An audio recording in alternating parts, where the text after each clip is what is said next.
Welcome back to Study Hall and our segment, But Why Though? This is where we get curious, put on our inquisitive explorer hats, and, well, figure out where stuff comes from. And hopefully have a bit of fun doing it. We aim for thought-provoking, maybe a little humorous, perfect for you lifelong learners. Absolutely. So today, we're tackling a phrase that sounds, pretty empowering. Torches of freedom. Right. It evokes progress, liberation, all that good stuff. But the story behind it, who actually lit those torches, well, it's not quite what you might expect. Definitely not. Yeah. We've dug into quite a bit here, historical accounts, even some modern online chatter about it. Yeah, a real mix. So our mission basically is to get under the hood of this Torches of Freedom campaign, what was really driving it, and what kind of ripples did it create, for marketing, social change, how we see things even now. It's a fascinating case study, so let's set the scene. Early 20th century. Okay. If you were a woman smoking in public, generally not okay, it was seen as improper, sort of a social taboo. Right, a line you just didn't cross. Hard to imagine now, maybe. Totally. And for tobacco companies, like the American Tobacco Company, George Washington Hill, that's a huge chunk of the population not buying your product, at least not openly. A massive untapped market, basically. Okay. So the big question for them was, how do you chip away at a social rule like that? Exactly. How do you make it acceptable, even desirable? Enter the expert, I presume? Enter Edward Bernays, a name you might know, often called the father of public relations. Okay, yeah. Heard of him. He had this whole idea about engineering consent, was it? That's the term he coined. He believed public opinion wasn't fixed. You could actually, shape it, mold it. How did he figure that out, or what was his approach? Well, a big influence was his uncle, Sigmund Freud. No kidding, of the Freud. The very same. Bernays took Freud's ideas about the unconscious mind, hidden desires, emotions bubbling under the surface, and thought, How can I use this? Basically, yeah. He believed if you could tap into those deeper, maybe irrational drivers, you could be really persuasive. So that family connection was actually pretty crucial to his whole methodology. Absolutely fundamental. And he wasn't just theorizing. He'd seen mass persuasion work during World War I. He was part of the Committee on Public Information. Ah, the CPI. Propaganda, essentially. And he saw how effective those techniques were in shifting public attitudes for the war effort. And then the light bulb went off. Like, wait a minute. We could use this stuff in peacetime to sell things. That seems to be the leap he made, yes. He even wrote a book called Propaganda, arguing that an intelligent minority kind of needed to guide the masses, who he saw as largely irrational. Wow, okay, that's a take. A bit elitist, maybe. This idea that only a few people know what's best and should steer everyone else. It definitely reflects a certain view of society, and it's key to understanding his philosophy. Interestingly, he used the word propaganda openly at first. But that word got kind of toxic, didn't it? Yeah. Especially after the war. Exactly. It developed really negative connotations. So Bernays, very strategically, rebranded his work, called it public relations. Same techniques, different, friendlier name. Smart move, I guess. Very shrewd. Okay, so we've got this social barrier. Women not smoking in public. We've got Bernays armed with Freud and PR tactics. How does this all lead to Torches of Freedom? What was the actual plan? Right. The core goal for American Tobacco, specifically for their Lucky Strike brand, was break that taboo, get women smoking their cigarettes. Makes sense from their perspective. One of the first angles they tried was linking smoking to thinness. Ah, yes.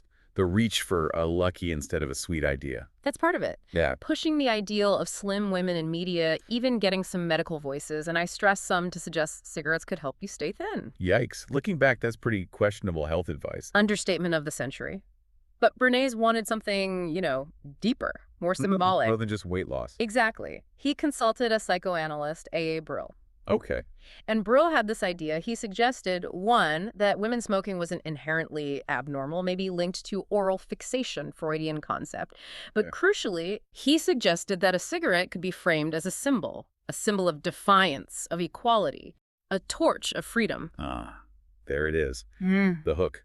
Connecting smoking not just to a habit, but to women's rights, to emancipation. Precisely. Tapping into that burgeoning desire for equality, for breaking free from old constraints, making lighting up feel like a statement. That's incredibly clever. Yeah. Using the language of a social movement to sell a product. It was a masterstroke of psychological marketing. So how did they bring this torches of freedom idea to life? It wasn't just ads, right? Oh, no. The big moment, the centerpiece, was the 1929 Easter Sunday parade in New York City. A public parade. How did that work? It was pure theater, meticulously planned.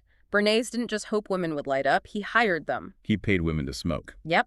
A group of women paid to walk in the parade and very visibly, very conspicuously smoke Lucky Strikes. Wow. And he was specific about the look, too. They should be good looking, he reportedly said, but not too much like models. It needed to feel somewhat real. So it wouldn't look like an obvious ad. It needed to look like what? A spontaneous protest. Exactly, like a genuine feminist statement unfolding right there on Fifth Avenue.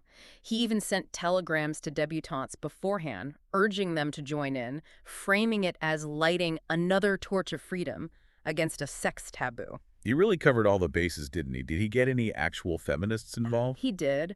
Ruth Hale, a known feminist figure at the time, apparently lent her support, encouraging women to take part in this symbolic act. So you've got paid participants, carefully selected looks, a pre-packaged slogan, and even some genuine activist encouragement. It looks completely organic from the outside. That was the genius, or perhaps the manipulation, depending on your view. And Bernays knew the power of images. He needed pictures. Absolutely. He hired his own photographers. Why leave it to chance? He wanted to guarantee they got the right shots, confident, defiant women, torches lit, and then get those images out everywhere. Control the narrative from the start. Did the media buy it? Largely, yes. News reports framed it as women striking a blow for equality. It generated buzz, discussion, exactly as Bernays intended. And the crucial question, did it actually work?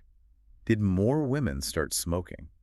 The numbers suggest it had a real impact. Before this, maybe around 5% of cigarettes were bought by women in the early 20s. Okay. By 1929, the year of the parade, that jumps to about 12%. And it kept climbing after that. So yeah, it seems to have significantly shifted both public perception and actual behavior. That's a substantial leap.